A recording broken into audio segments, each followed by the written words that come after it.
नमस्कार, आप देख रहे हैं आरएडी न्यूज़। मैं हूं योगेश चक्रवर्ती। आरएडी न्यूज़ और BYN न्यूज़ की साझा पेशकश रणभूमि का रंग में आपका स्वागत है। रणभूमि का रंग के तहत आज हम देवभूमि गया की बात करने वाले हैं। गया संसदीय क्षेत्र की बात करें तो यहाँ से तीसरी बार बिहार के पूर्व मुख्यमंत्री जीतन राम मांझी चुनाव मैदान में हैं। इससे पहले 2014-2019 में अपनी किस्मत आजमा चुके हैं, लेकिन हार का सामना उन्हें करना पड़ा है। इस बार जीतन राम मांझी को चुनौती दे रहे हैं गया के पूर्व सांसद राजेश कुमार के बेटे सर्वजीत कुमार और बोधगया से आरजेडी के विधायक हैं। हम आपको बता दें कि सर्वजीत कुमार पर अपने पिता के गढ़ को बचाने की चुनौती है, उनकी विरासत को संजोने की चुनौती है। क्या वे ऐसा कर पाएंगे? क्या है गया का जातीय समीकरण? किसका पलड़ा भारी है? ये सब हम समझने की कोशिश करते हैं जातीय मामलों के विशेषज्ञ वीरेंद्र यादव न्यूज़ के संपादक वीरेंद्र यादव जी से। वीरेंद्र जी, क्या कहता है गया? गया तो बेहद ही मतलब पूरे वर्ल्ड में जाना जाता है और शांति का प्रतीक है। भगवान बुद्ध को ज्ञान वही मिला था। गया पिंडदान के लिए भी है जी, और शांति के लिए भी है। तो किसका पिंडदान होगा और किसको ज्ञान मिलेगा इस बार? चुनाव के बाद पता चलेगा कि किनका पिंडदान हो जाएगा चुनाव में। मांझी 3 बार ट्राई मार चुके हैं 2 बार तो पहले, तीसरी बार उनका है। 2014 में थे, जदयू के उम्मीदवार हुआ करते थे, चुनाव हार गए थे। हारना उनका बड़ा सौभाग्यशाली हो गया था कि वो चुनाव हारे और सीएम बन गए। अच्छा। इतना बड़ा सौभाग्य कुछ लोगों को ही मिलता है, जिसमें मांझी जी शामिल हैं। और दूसरे हैं कुमार सर्वजीत, अभी पूरा सरकार में सब मंत्री थे, कृषि मंत्री। वो पूर्व सांसद राजेश राम के बेटे हैं। वो 4 या 5 में MP हुआ करते थे उनके पिताजी। तो इनके मांझी जी के लिए थे कि तीसरी बार चुनाव कैसे जीत ले हम, इसकी लड़ाई है। और उनका है कि हम पिताजी की जो विरासत थी उसको हम कैसे फिर से हासिल कर लें, विरासत को अपने कब्जे में फिर कर लें, इसकी लड़ाई है। तो 2 नेताओं की वो अपनी अपनी वजह से चुनाव प्रतिष्ठा का बन गया है। एक के लिए तीसरी बार चुनाव लड़ रहे हैं, तो चुनाव में क्या होता है, जीतेंगे कि हार जाएंगे। और दूसरे के लिए कि पिताजी की विरासत थी, हम जीतेंगे या नहीं जीतेंगे। तो हम जीतेंगे या नहीं जीतेंगे, इसी उलझन में 2 उम्मीदवार और भी उम्मीदवार हैं, लेकिन मुख्य 2 ही उम्मीदवार हैं। एनडीए समर्थित इन्हीं दोनों के बीच होना है। एनडीए के उम्मीदवार हम के पूर्व मुख्यमंत्री जीतन राम मांझी जी और आरजेडी के सर्वजीत कुमार सर्वजीत, ये 2 का मुकाबला है। बाकी कुछ लोकल असर होंगे ही, लेकिन मुख्य मुकाबला 2 के बीच ही है। मुकाबला 2 के बीच है। और मुकाबला में जो आप नाम सौभाग्यशाली जी ने बता रहे हैं कि हारने के बाद उन्हें मुख्यमंत्री का पद मिल गया, और इस बार वो मुकाबला में उतरने से पहले जिस राम को वो काल्पनिक कह रहे थे, उसी राम का नाम लेकर के जय श्री राम बोल करके चुनाव मैदान में गए हैं। तो जय श्री राम का फायदा जीतन राम मांझी को मिलने जा रहा है। नहीं, जय श्री राम का फायदा निश्चित मिलना दिखना चाहिए, क्योंकि पार्टी समर्थन प्राप्त है इस बार। आप कहिए पहली बार भाजपा समर्थन चुनाव लड़ रहे हैं, पहली बार भाजपा के समर्थन चुनाव लड़ रहे हैं वो। उसके पहले एज MP का चुनाव लड़े थे, क्योंकि पिछली बार जदयू के थे 14 में, 19 में अपने हम पार्टी के थे, तो उसमें लालू के साथ में गठबंधन होगा पिछली बार। इस बार भाजपा और आरजेडी के साथ में, भाजपा और जदयू के साथ गठबंधन इनका है। तो राम के साथ है, पहली बार राम के भरोसे चुनाव मैदान में उतरे हैं। नीतीश भरोसे नहीं है इस बार। इस बार राम के भरोसे मैदान में उतरे हैं जीतन राम जी। नीतीश जी कोने पर खड़े रहेंगे।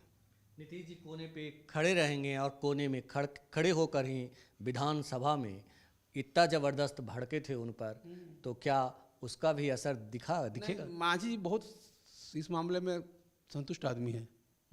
हमने पूछा था उनसे, मांझी जी से, कि आप विधानसभा में मुख्यमंत्री बोले तो कैसा लगा आपको? उन्होंने कहा कि देखो भैया, हम बचपन से तो सुनते आए हैं, ये कोई पहली बार मेरे लिए थोड़ा था, हम बचपन सुनते आ रहे हैं, तो मेरे लिए कुछ नया था ही नहीं, उनके लिए कुछ नया था ही नहीं। तो जब उनको लगता है कि ये तो होते रहते हैं मेरे साथ में, तो हो गया। भावनात्मक इमोशनल बातें उन्होंने कह दी कि हम बचपन से ये सब झेलते आए हैं, गाली गलौज और जो भी कह दे।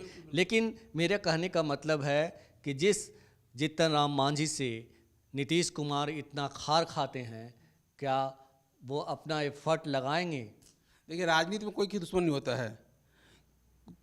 एक शाम गाली देने वाला सुबह प्रणाम गर्दन पकड़ने में, गोड़ पकड़ने में देरी नहीं पॉलिटिक्स। कौन हाथ गर्दन पकड़ ले, कौन पैर पकड़ ले, कौन आपके चरण में टपक जाए, कौन आप कन्हा चढ़ जाए, ये घंटा भर का खेल है। घंटा के मिनट 5 मिनट का खेल है कि तो बोलते बोलते आपका समर्थन देने वाले तो गाली देने खड़ा हो जाए और गाली देने गोड़ पड़ जाए आपका। जैसे चिराग पासवान जी पिछले लोग उखाड़ते उखाड़ते उखड़ के जाकर उनके चरण में। तो ये तो कुछ नहीं है, कोई मुद्दा ही नहीं कि कौन गाली दे रहा था, क्या कर रहा था। गाली चुनाव में जो विरोध है ना, ब्याह का गीत है, कोई मतलब नहीं है, निरर्थक है ये गालियों का प्रलाप। चाहे नीतीश जी भाजपा गाली दें, भाजपा नीतीश को गाली दे, लालू जी नीतीश को गाली देते रहें, बाद में चरण पकड़ लेते हैं। तो चरण पकड़ने वो गर्दन पकड़ने में कोई देर नहीं। पॉलिटिक्स में कुछ नहीं होता है, चरण और गर्दन को अंतर नहीं पड़ता है। फायदा कहाँ है? मतलब चरण और गर्दन में अंतर ही नहीं है। हाँ, बस फायदा कहाँ मिल रहा है हमको, चरण पकड़ने में या गर्दन पकड़ने में, ये देखना। बस इसका कुछ नहीं है। बाकी लोग कोई कहते हैं कि फलाना का कहा वाला कह जाए भुला गई। तो ये 2 टेस्ट में तो मांझी जी पास हो गए कि जय श्री राम भी कह रहे हैं, नीतीश जी का समर्थन भी मिल रहा है। लेकिन जातीय समीकरण की बात करें तो गया की जातीय समीकरण क्या कुछ कहता है, कितना किसके पक्ष में है? ये डाटा है जो डाटा वीरेंद्र यादव न्यूज़ का है, इसमें 6 विधानसभा क्षेत्र पड़ते हैं, 6 के 6 गया जिले के हैं। अच्छा, वो जो 6 सीट है वो सिरघाटी है, सिरघाटी है, बाराचट्टी है, बोध गया है, गया शहर है, बेलागंज है और वजीरगंज है। ये 6 सीट हैं विधानसभा के गया में। और जो नंबर ऑफ वोट्स हैं उस विधानसभा क्षेत्र बार बता रहा हूँ मैं। सिरघाटी में 2,80,000 हैं, बाराचट्टी में 3,15,000 हैं, बोध गया में 3,24,000 हैं, गया शहर में है 2,75,000, बेलागंज में 2,86,000, वजीरगंज में है 3,22,000। और number of total number of vote है लोकसभा के, हाँ लोकसभा का है वो 18,03,774। उसके अनुसार यादव वहाँ पे हैं 3,70,000, मुसलमान हैं 2,47,000, राजपूत हैं 1,02,000, इसमें भूमिहार हैं 91,500, ब्राह्मण हैं 43,000, कोयरी हैं 1,41,000, कुर्मी हैं 13,100, चमार हैं वहाँ पे 97,000, दुसाध हैं 91,000 और बनिया हैं 1,79,000। जी जाती है। ये 10 प्रमुख जातियां हैं। लेकिन मुझे जो मालूम है कि वहाँ जो जीतन राम मांझी हैं, मांझी समुदाय की भी एक बड़ी जनसंख्या है। तो आपके अनुमान से वहाँ मांझी समुदाय की कितनी बड़ी जनसंख्या है? 90,000 के आसपास होगी उनकी भी, मांझी समाज की भी। जी बिल्कुल 90,000। हम चूँकि उस इलाका में बहुत घसक आबादी है इन जातियों की, मांझी समुदाय की। उसी इलाके में ज़्यादा है ही है। बाकी अन्य जगहों में संख्या बहुत कम है, लेकिन उस इलाके में ज़्यादा है। इसलिए आप मान सकते हैं 90,000 के आसपास हो सकती है संख्या उनकी। उसमें काम नहीं किया उनकी जाति को लेकर। जी। लेकिन कहा जाता है कि जो आपने कहा कि मतलब जातीय आधारित वोटिंग होगी, तो इस हिसाब से जातीय पलड़ा किसका भारी है, महागठबंधन का या फिर एनडीए समर्थित जीतन राम मांझी की? देखिए संख्या फिर बात जब भी नंबर ऑफ वोट बात आएगी तो जाति संख्या हर जगह महागठबंधन की जातियों की संख्या है, चाहे कोयरी हो, कोयरी यादव हो, मुसलमान हो और जातियाँ हैं। लेकिन समीकरण सबका लोकल स्तर पर अलग अलग है।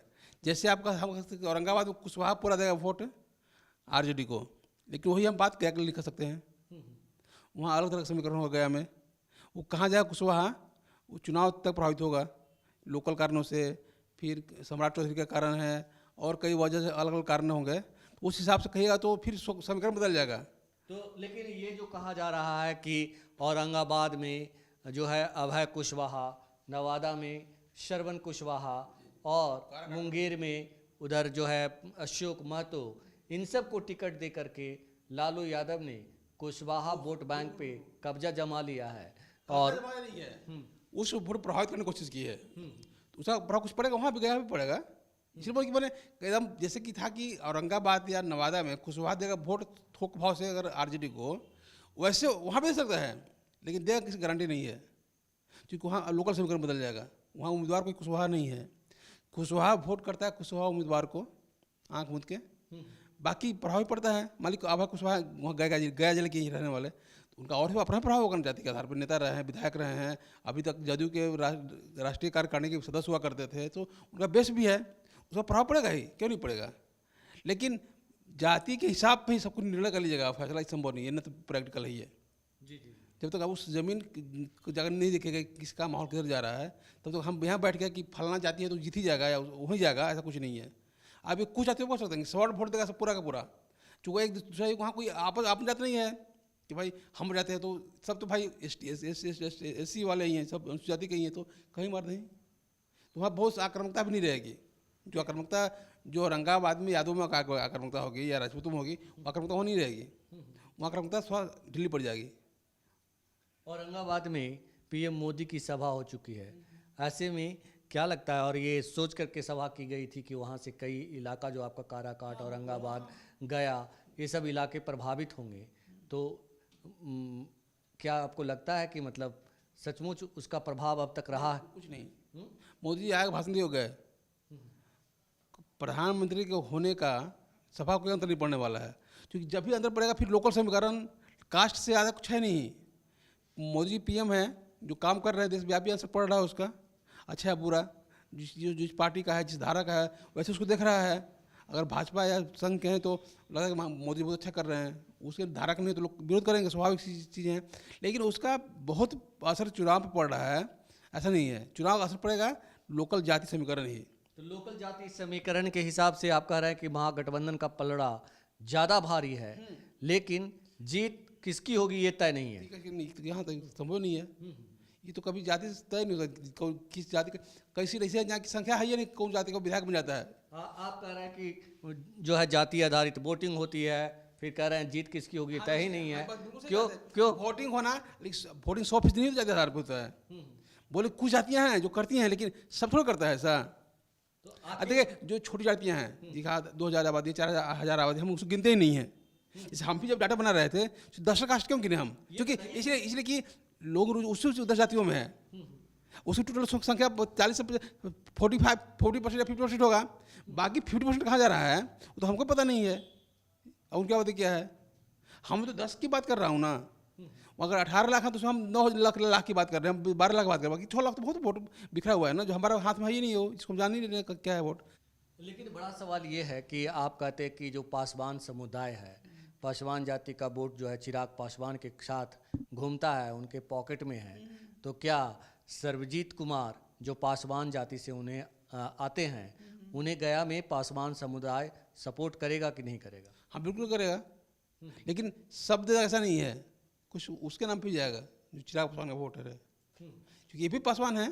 तो वैसा नहीं कि आप देखिएगा कई बार विभिन्न जिलों में कि जो कास्ट का उत्तर में हम जाइएगा आप, तो बहुत बड़े लालू जी नेता यादव के, अब वहाँ पे मधुबनी में जितने अशोक यादव कई लाख वोट से सब यादव वोट मधुबनी में मिलता है अशोक यादव को, तो वहाँ थोड़ी लालू का निष्प्रभावी हो गए, क्योंकि वहाँ का लोकल एमपी है, लेकिन बगल में नहीं मिलता उतना वोट यादवों का, क्योंकि वहाँ एमपी यादव उम्मीदवार यादव है, इसलिए वोट देता हूँ। यहाँ पर पासवान जी खुद पासवान है, इसलिए लोग वोट देंगे उनको भी, लेकिन बाकी जगहों पर जहाँ पासवान उम्मीदवार नहीं है तो वोट देंगे अपने हिसाब से। पासवान का मतलब जो पासवान समुदाय है उसकी अच्छी खासी वोट मतलब इनके पास ट्रांसफर होगा। हाँ, या सिर्फ हाँ बिल्कुल होगा। हाँ क्यों नहीं होगा, वही पासवान है ना, अब तो इनको भी नेता बनना है अपना। भाई जब चिराग पासवान बिहार में स्थापित नेता हो गए हैं पासवानों के, अब आरजेडी को नया फेस चाहिए जो पासवान के नाम पे पॉलिटिक्स करे। तो सर्वजीत कुमार अपनी विरासत बचा पाएंगे, अपने पिता की लाज बचा पाएंगे? विरासत उसी की लड़ाई तो उसी बात की है ना कि हम भाई बाबूजी जीता तो हम जीता बना जीता। बाबूजी के जो छवि थी, जो आधार था, उस आधार को बचाने की तो लड़ाई लड़ रहे हो। टिकट इसलिए दिया गया कि भाई उनके पिताजी एमपी थे तो उनको जिला की समझ है, मतलब पिताजी थे एमपी थे तो जिला की समझ है, क्षेत्र की समझ है, वोट की समझ है, कौन वोट का ट्रेंड कहाँ है, तो पूरा जिला को समझ रहे हैं। तो उस खेल में उनको कोशिश कर रहे हो कि अपना विरासत बचाएं, बाद फिर से हासिल करें जो पिताजी के नाम पर विरासत थी, तो कोशिश करेंगे। परिणाम क्या होगा, कैसे क्या होगा परिणाम उसका? मुखर होकर तो स्वर्ण कास्ट यहाँ भी वोटिंग करेगा। हम मुखर करेगा, मुखरता बहुत ज़्यादा नहीं रहेगी। हम बोल कि यहाँ सीट रिजर्व सीट है ना, वहाँ मुखरता नहीं रहती है, बस वोट दे आना है। एक बात गया के बारे में कही जाती है कि यहाँ बीजेपी का कैडर वोट बड़ी संख्या में है। वो तो हर जगह कैडर वोट है, भाजपा का कैडर वोट कहाँ नहीं है? हर शहर में संख्या नंबर ऑफ वोट बढ़िया वो कैडर उसका है भाजपा का। हम क्यों मानते थे कि भाई शहरों की पार्टी, भाजपा शहर की पार्टी है, गया भी शहर है, विधायक भी गया शहर के तो भाजपा का ही है। क्या प्रेम कुमार जी, मतलब जो फाइट होगा वो कांटे की टक्कर होगी और कौन जीतेगा ये कहना बहुत ही ये मुश्किल। भाई कोई नहीं कहेगा कौन जीतेगा।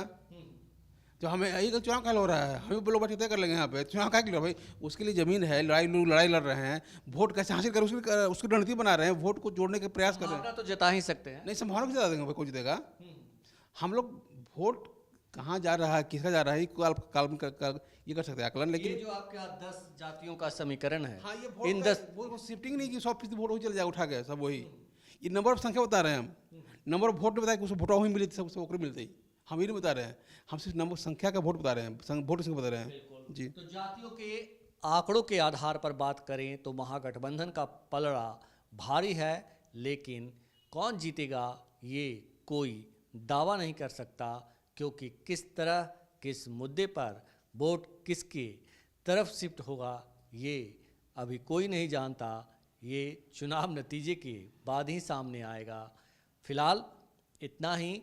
आप हमें फेसबुक पर फॉलो करें, यूट्यूब पर सब्सक्राइब करें, लाइक करें, शेयर करें और कमेंट कर अपना बहुमूल्य विचार सुझाव हमें दें। और हम आपको चलते चलते ये बता दें कि हम लगातार बिहार के 40 लोकसभा सीट की समीक्षा कर रहे हैं। वहाँ के जातीय आंकड़े क्या हैं, कहाँ किस जाति के लोग प्रभावित करेंगे चुनाव को, ये बताने की कोशिश कर रहे हैं पूरी निष्पक्षता के साथ।